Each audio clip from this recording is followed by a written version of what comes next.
Sejumlah kalangan menyoroti ketidakadilan yang dialami Pulau Dewata terkait pendapatan pariwisata. Devisa pariwisata yang dihasilkan semestinya bisa dikembalikan untuk kepentingan penguatan kebudayaan Pulau Bali.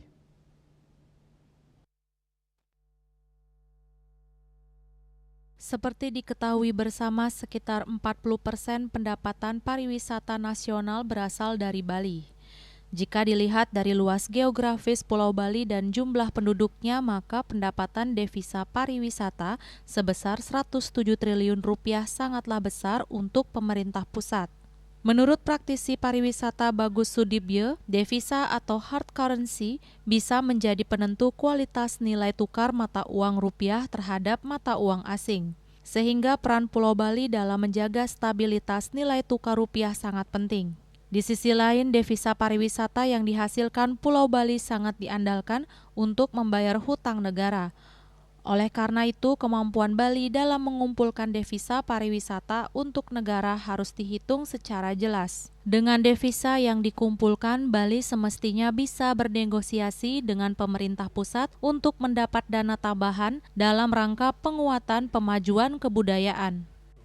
Nah, sehingga oleh karenanya maka sekarang kemampuan Bali mengumpulkan devisa untuk kepentingan negara itu haruslah dihitung istilahnya secara tangible, dihitung secara jelas berapa jumlahnya, berapa kita mampu kumpulkan dan berapa persen yang kita bisa mendapatkan kickback-nya gitu.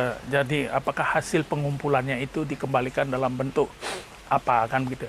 Tetapi selain daripada itu, kita juga jangan lupa bahwasanya Bali ini masih mendapatkan subsidi untuk operasional baik provinsi, kabupaten, kota. Saya tidak tahu jumlahnya, itu triliunan yang dikumpulkan oleh negara dalam bentuk pajak dan sebagainya dan dibagikan sesuai dengan geografi dan demografinya. Dan dalam hal ini Bali termasuk masih sebagai daerah penerima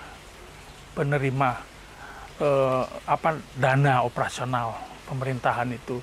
Nah, ini tentu harus dihitung secara seksama sehingga kita bisa ada pada posisi negosiasi dan bargaining. Oke, income kita sekian, kita mendapatkan dana sekian, bolehkah kita meminta dana lebih? Oleh karena kita pandang, kan begitu ya, dari dana yang kita kumpulkan itu, kita masih mungkin bisa mendapatkan dana tambahan. Begitu. Pihaknya menambahkan dana pungutan wisatawan asing yang selama ini sudah terkumpul bisa dipergunakan untuk pengembangan pariwisata Bali. Selain itu, sumber dana lain seperti pajak hotel dan restoran yang dikumpulkan oleh kabupaten kota bisa juga digunakan untuk pariwisata Bali. Andika, Bali TV.